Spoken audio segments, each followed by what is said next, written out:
warahmatullahi wabarakatuh. Salam sejahtera bagi kita semua. Selamat sore. Di sini saya ingin menjelaskan mengenai pendalaman terhadap teknik pembuatan akte PPAT.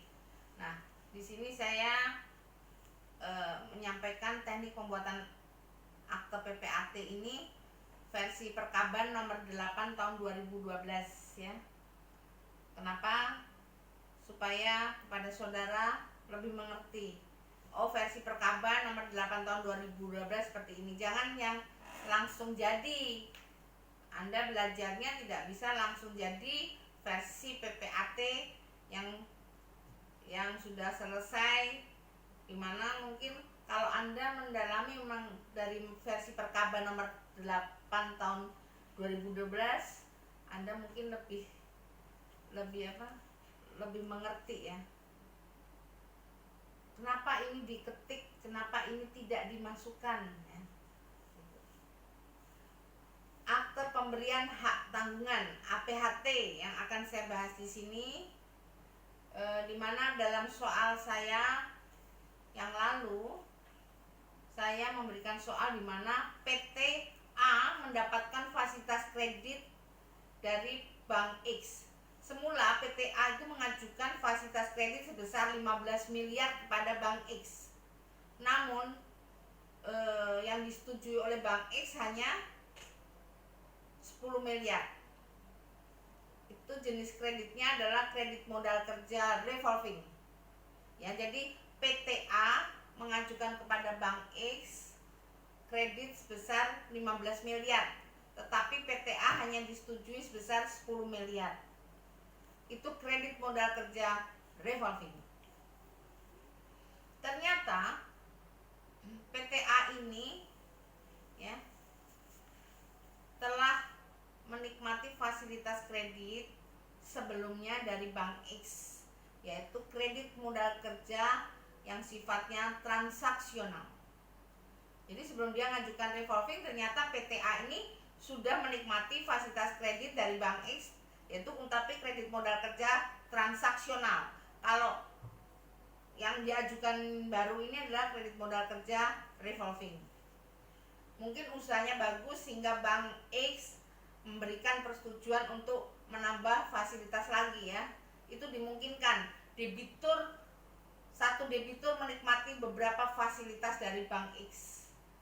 Yang pertama kredit modal kerja transaksional, yang kedua kredit modal kerja revolving. Bisa terjadi nanti dia disetujui lagi kredit investasi, bisa juga nanti dia disetujui adalah mengenai bank garansi ya. Tapi ini yang kita bahas cukup dua, nanti saudara bingung kan kalau kita jelaskan terlalu mendalam, karena ini baru tahap awal. Dari fasilitas yang diterima kredit modal kerja transaksional itu dijamin dengan jaminan kredit berdasarkan offering letter. Itu kita lihat di offering letter itu ternyata disebutkan di situ jaminan kreditnya adalah terkait dan tanggung renteng serta joint kolateral atau cross kolateral. Berarti ini pari passu ya. Jadi semula dengan kredit modal kerja transaksional ini ternyata jaminannya itu keputusan kredit yang baru ini joint kolateral, cross kolateral. Mungkin setelah dilakukan appraisal, katakanlah dulu di kredit modal kerja transaksional yang dinikmati oleh Bank PT A ini sebesar 5 miliar. Sekarang mendapatkan tambahan 10 miliar kredit modal kerja revolving. Jadi total 15 miliar. Jaminan itu ternyata setelah di appraisal bank totalnya adalah 20 miliar total. Yaitu sertifikatnya ada 4, yaitu HM, katakanlah HM01, HGB 01, nggak boleh HM ya kalau PT, HGB 01, HGB 02, HGB 03, HGB 04 ya. Ada juga fasilitas lain. Jaminan utamanya adalah stok dan piutang. Stok dan piutang, semula stok sudah diikat sebesar 2,5 miliar. Piutang sudah diikat 2,5 miliar juga ya. Untuk diikat fidusia notaril. dan didaftarkan di Kementerian Hukum dan HAM. Tapi yang kita sorotin di sini adalah akta pemberian hak tanggungan terlebih dahulu.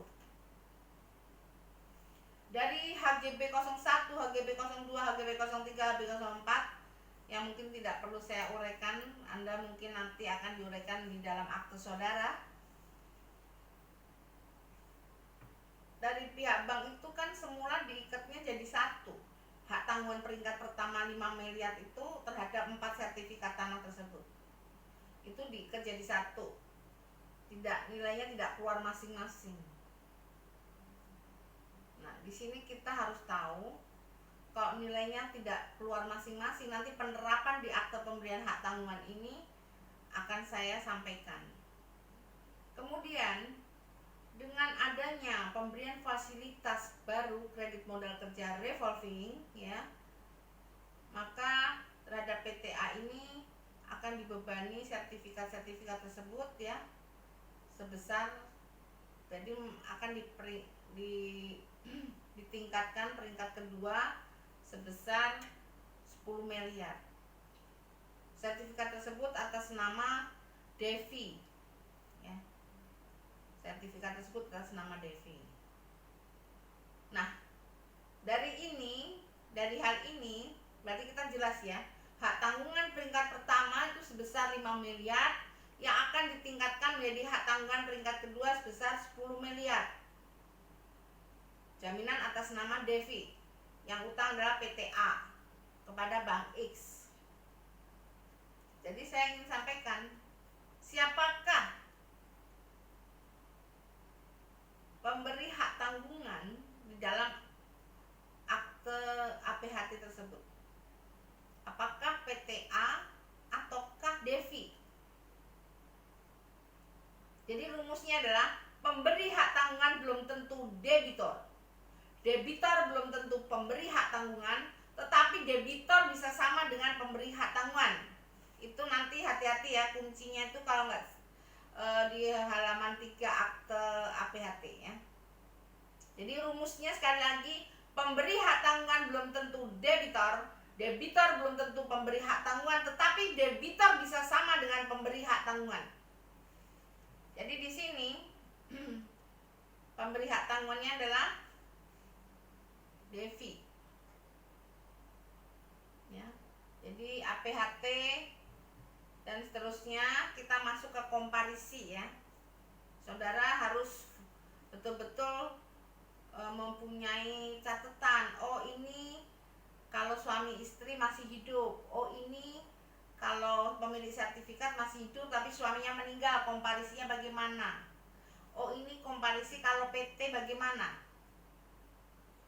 Oh, ini kalau ada persetujuan pemisahan harta bagaimana? Ada perjanjian pemisahan harta. Jadi Anda harus mempelajari komparisi itu supaya Anda nanti lebih lihai dalam pembuatan akta. Kebetulan di akte ini suami dari Devi itu masih hidup. Ya. Jadi Anda di sini pihak pertama adalah Devi dan seterusnya telah mendapatkan persetujuan dari suaminya yang sah dan satu-satunya. Kenapa kalau akte saya selalu bilang satu-satunya? Udah jelas kan? Karena ya untuk kita kan sebagai PPAT kan hanya berdasarkan keterangan para pihak. Kita tidak bisa juga membuktikan itu surat nikahnya asli nggak ya, kakaknya asli atau enggak ya, karena kita bukan lab 4 ya. Jadi selalu menurut keterangannya, karena kita bukan penyidik, makanya kita hanya berdasarkan keterangan dikonstantir dari para pihak kemudian dituangkan di dalam akta. Nah, di situ Devi adalah sebagai pemberi hak tanggungan atau pihak pertama. Dia memberikan hak tanggungan tersebut kepada pihak bank, katakanlah diwakili oleh Tuan Y. Ya, di sini biasanya di mana Tuan Y pemimpin Bank X ya. Anda jangan lupa kalau mau menghadapi data-data dari bank ya, Anda minta dulu SK penempatan pemimpin tersebut di Bank X ya. Dia selaku apa di sana. Kemudian habis itu Anda meminta surat kuasa direksi ya kepada pemimpin-pemimpin untuk menandatangani fasilitas kredit, menandatangani perjanjian kredit dan akte-akte aksesoris. Pertama adalah penempatan dulu, SK penempatan. Kemudian surat kuasa dari direksi. Ya, jadi dari dan demikian untuk dan atas nama serta sah mewakili direksi PT Bank X gitu. Direksi PT Bank X ya. Jadi jangan langsung disebutkan hanya pemimpin terus hanya berdasarkan kuasa, tapi minta juga SK penempatannya gitu.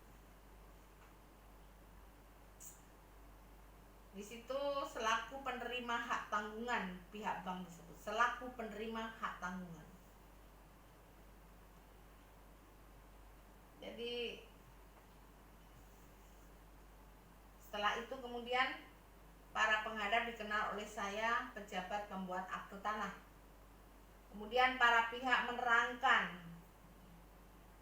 bahwa pihak keduanya adalah Bank X ya, dannya siapa? Bukan Devi, tetapi dan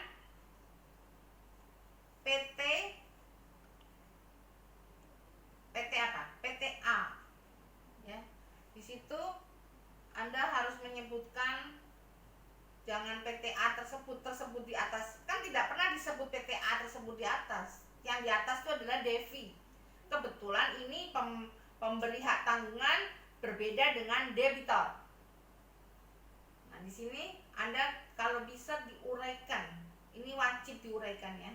Berkedudukan di mana, yang didirikan dengan akte ini ya, dan SK-nya, dan selanjutnya akte-aktenya, kemudian di anggaran dasar mana telah disesuaikan dengan Undang-Undang 40 tahun 2007. Disebutkan lagi yang dituangkan di dalam akte nomor sekian. Dan disebutkan kembali adalah susunan pengurus terakhir sebagaimana tertuang di dalam akte nomor berapa, anggaran dasar terakhir atau akte-akte perseroan terakhir sebagaimana tertuang di dalam akte nomor berapa. Tolong disebutkan juga semua,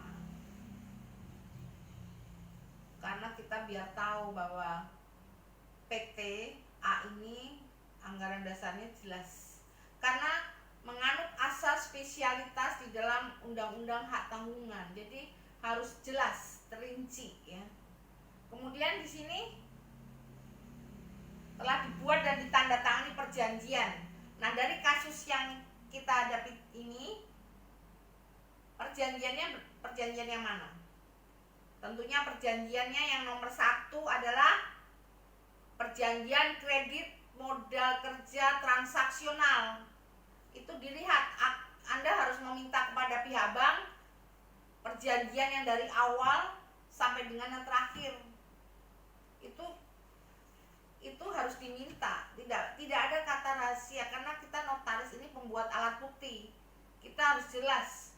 Perjanjiannya itu harus terinci disampaikan kepada kita. Ini loh perjanjiannya, ini gitu. Katakanlah ternyata dia sudah masuk ke akte perubahan yang ke-7. Ya kita minta dari perjanjian awal sampai yang ke-7, ini yang untuk transaksional. Yang pertama. Disebutkan perjanjian yang awal nomor berapa ya, dibuat yang dituangkan di dalam akte nomor berapa, yang dibuat di hadapan siapa. Bisa terjadi juga dibuat di batangan juga ya. Tapi jangan lupa, kalau saya sih berguru dengan senior pada waktu itu, jangan lupa ditulis berikut adendumnya dan garing atau perubahannya dan garing atau tambahannya dan garing atau perpanjangannya dan garing atau pembaharuannya. Terakhir dengan berapa, dan seterusnya kalimatnya sama. Karena apa? Terkadang yang disampaikan kepada kita itu kan ya kalau urut semua gitu, kita minta yang urut gitu. Itu untuk menyembatani kalau ternyata nanti ada lubang yang kita tidak tahu. Yang penting adalah perjanjian awal semua diminta dengan perubahan-perubahannya, tapi penyebutan kalimatnya biasanya saya seperti itu. Kemudian itu dasar perjanjiannya ditulis satu. Kemudian dasar perjanjiannya ditulis yang kedua adalah perjanjian kredit modal kerja revolving yang dituangkan di dalam akte notarial atau di bawah tangan. Jangan lupa kembali ditulis berikut adendumnya dan garing, atau walaupun itu baru, karena itu nanti mengcover semuanya kalau terjadi perubahan-perubahan di dalam perjalanan suatu akte. Kan tidak tahu, oh nanti ada perubahan mengenai penarikan jaminan, oh nanti ada perubahan lagi mengenai limit diturunkan atau ada tambahan fasilitas. Jadi mengcover semua. Jadi ini untuk menjamin semua fasilitas dari pertama sampai dengan terakhir ya, dan perjanjian yang sebelumnya juga. Tolong jangan cuma adendum, tapi disebutkan perjanjian awal berikut adendum yang terakhir. Satu yang transaksional, yang kedua adalah revolving. Tolong dicatat itu ya, itu sangat penting sekali. Bahwa untuk menjamin pelunasan utang debitor, kalau kebetulan kredit modal kerja revolving transaksional, katakanlah kalau versi saya selalu sebutkan saya ulangi lagi, berdasarkan perjanjian itu yang pertama dengan limit kredit saat itu, karena itu sudah terjadi sebelum kita membuat yang revolving, dengan limit kredit saat itu sebesar 5 miliar. Nah, yang kedua, tulis kembali perjanjian kredit yang revolving tadi dengan limit kredit saat ini sebesar 10 miliar.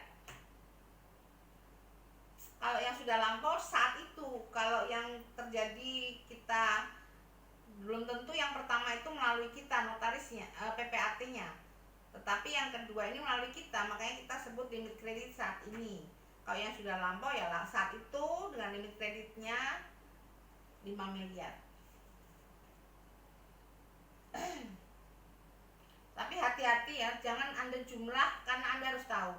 Ada juga dia menikmati plafon bank garansi. Kalau plafon bank garansi itu kan baru plafon, dia bukan cash loan, tetapi bank garansi itu adalah non cash loan. Katakanlah dia mendapat plafon 1 miliar. Anda terus jumlah penjamin pelunasan hutang, 10M tambah 5M tambah 1M. Jangan, karena fasilitas bank garansi yang dia nikmati berdasarkan perjanjian bank garansi itu adalah non cash loan, bukan cash loan. Jadi tidak bisa dijumlah. Kalau saya debiturnya menikmati 4 fasilitas, ya saya rinci. Selain perjanjiannya saya rinci 4, menjamin pelunasan hutang pokoknya itu juga saya rinci 4-4-nya. Tidak bisa saya jumlah, karena takutnya dia itu sebetulnya bukan cash loan tapi non cash loan.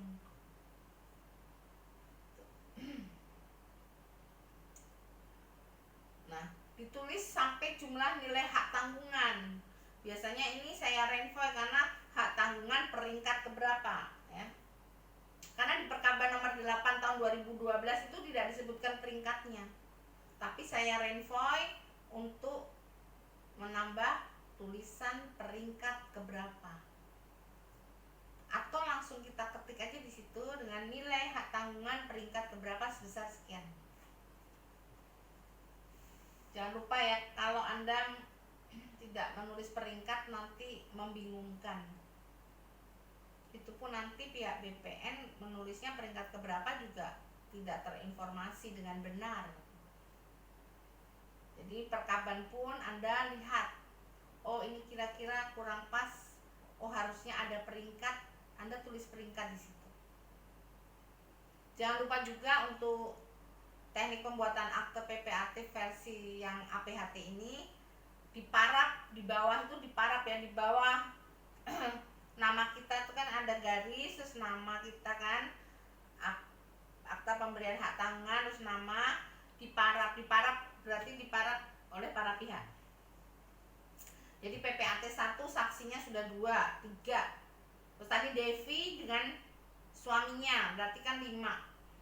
PPAT-nya berarti 6. Jadi parapnya tuh ada 6. Kalau ternyata ada Renvoy juga ya parapnya 6. Tapi yang di bawah garis itu diparap, tiap halaman diparap. Itu ketentuan dari Perkaba nomor 8 tahun 2012. Nah, untuk uraian sertifikat itu karena itu 4 diuraikan di bawah nilai hak tanggungan peringkat berapa itu kemudian disebutkan sertifikatnya ya 1, 2, 3, 4 tulis. Jangan lupa ditulis NOP-nya juga berdasarkan SPPT PBB ya, diuraikan masing-masing. Karena sekali lagi asas spesialitas itu harus jelas ya.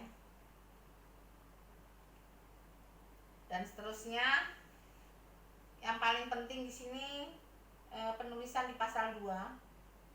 Di pasal 2 Anda harus hati-hati di sini. Karena itu 4 sertifikat diikat 10 miliar peringkat kedua. Yang pertama diikat 4 sertifikat diikat peringkat pertama sebesar 5 miliar. Jangan lupa ini 4 sertifikat diikat 10 miliar. Tolong hati-hati di pasal 2 ada kalimat hak tanggungan tersebut di atas diberikan oleh pihak pertama dan diterima oleh pihak kedua dengan janji-janji yang disepakati oleh kedua belah pihak sebagaimana diuraikan di bawah ini ya. Anda harus tahu ini akan terjadi roya parsial atau tidak, ini parsial atau tidak. Makanya titik 1, titik 2 itu yang menyangkut parsial itu kita hilangkan. Karena nilainya keluarnya 4 itu nilai hak tanggungan penjaminannya hanya 1. Tidak dirinci, katakanlah dirinci sertifikat HGB 01 ini 3 miliar, terus selanjutnya 2 miliar, selanjutnya lagi 8 miliar, selanjutnya lagi 7 miliar. Ini tidak dikeluarkan oleh appraisal itu nilai masing-masing dan bank menghendaki nilainya hanya 1. Jadi tidak bisa diparsial.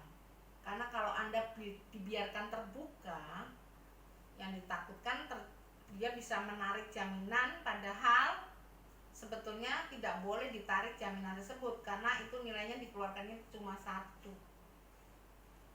Makanya saya langsung di sini titik 3 yang saya ambil, titik 1, 2 kita hilangkan.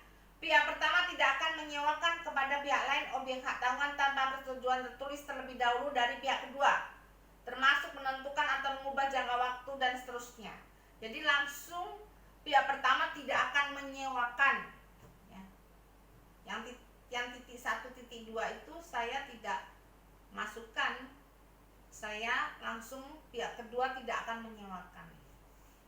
Karena dari soal yang kemarin saya sampaikan kepada saudara, ini adalah dikeluarkannya 1 nilai ya.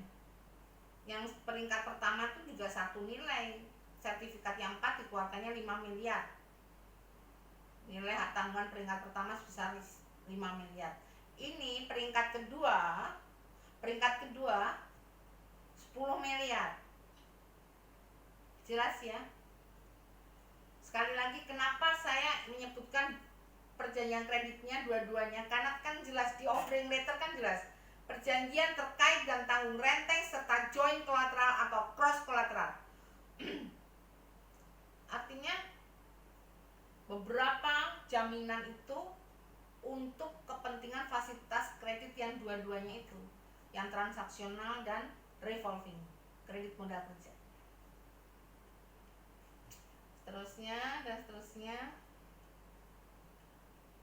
Nah, yang paling penting adalah jangan di sini ditambahkan janji bahwa pihak kedua atau bank itu bisa dimiliki sendiri apabila debitur uang prestasi itu tidak boleh, itu janji yang dilarang ya. Dan seterusnya sudah. Ini untuk tahap awal pemula, mungkin ada yang cuma di sini dulu ya. Ditulis saksi-saksinya saya minta yang lengkap seperti komparisi di depan. Ada yang cuma Tuan Ahmad saksi, Tuan Ahmad karyawan PPAT tersebut, tapi tidak jelas, harusnya tetap sama, lahir di mana ya, kemudian warga negara Indonesia, bertempat tinggal di mana ya, kelurahan mana, kecamatan mana, RT mana gitu kan, dengan nomor induk kependudukan, nomor berapa, itu ditulis yang lengkap. Saksi itu penting di situ.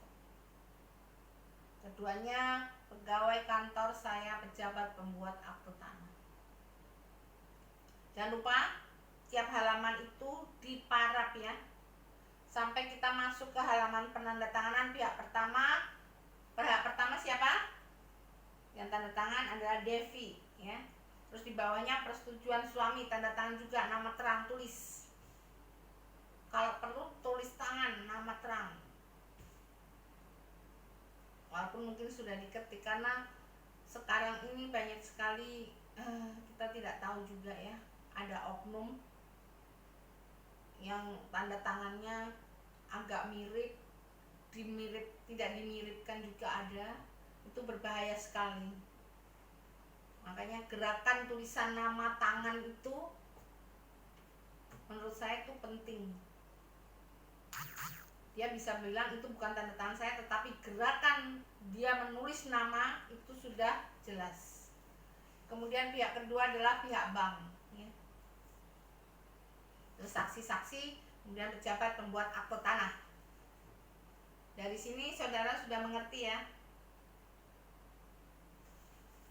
uraian yang saya sampaikan tadi.